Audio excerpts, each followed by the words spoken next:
శంకరాచార్య సౌందర్య లహరిలో చెబుతారు ఆ నవయౌవన రహస్యం. ఎంత ముసలివాడైనా సరే నరం వర్షీయాంశం నయన విరసం, చూడ్డానికి వికారంగా ఉన్నవాడైనా సరే, నర్మసు జడం సరసము చమత్కారం తెలియని వాడైనా సరే, ఈ మూడు ఆడవాళ్ళకి నచ్చని వ్యవహారం.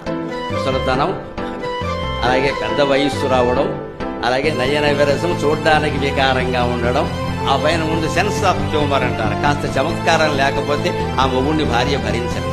అందుకే సంసారంలో ఎప్పుడు సత్య భాషణ ముఖ్యం కాదు, సరస భాషణ ముఖ్యం. నవ్వుతూ ఉండాలి, నవ్విస్తూ ఉండాలి. ముచ్చుమోహం వేసుకుని మొగాడు పిచ్చిమోహం వేసుకుని ఆడదే కూర్చున్నాక పిల్లలు ఏమవుతారు, ఇక్కడ వెర్రి మొహాలు వేసుకుంటారు. ఆ మాత్రం కాస్త చమత్కారం అది ఉండాలి. ఎప్పుడు విశ్వామిత్ర మహర్షిలో ఉండేవాడిని మొగుడు అనరు, అవసరం లేదు. ఉండవలసిన చోట ఉండొచ్చు. ఆఫీసులోని అందరితోటి భుజాల మీద చేతులేసి మాట్లాడడం, ఇంటికి వచ్చేసరికి కూర్చోవడం, ఇక్కడ గంభీర విగ్రహం దేనికో తెలియదు. ఇదే సరస్సు నేర్చుకోవాలి. అప్పుడు యవ్వనంలోనే ఉంటాడు ఖచ్చితంగా. ఆ భర్తను భార్య ప్రేమిస్తుంది ఖచ్చితంగా.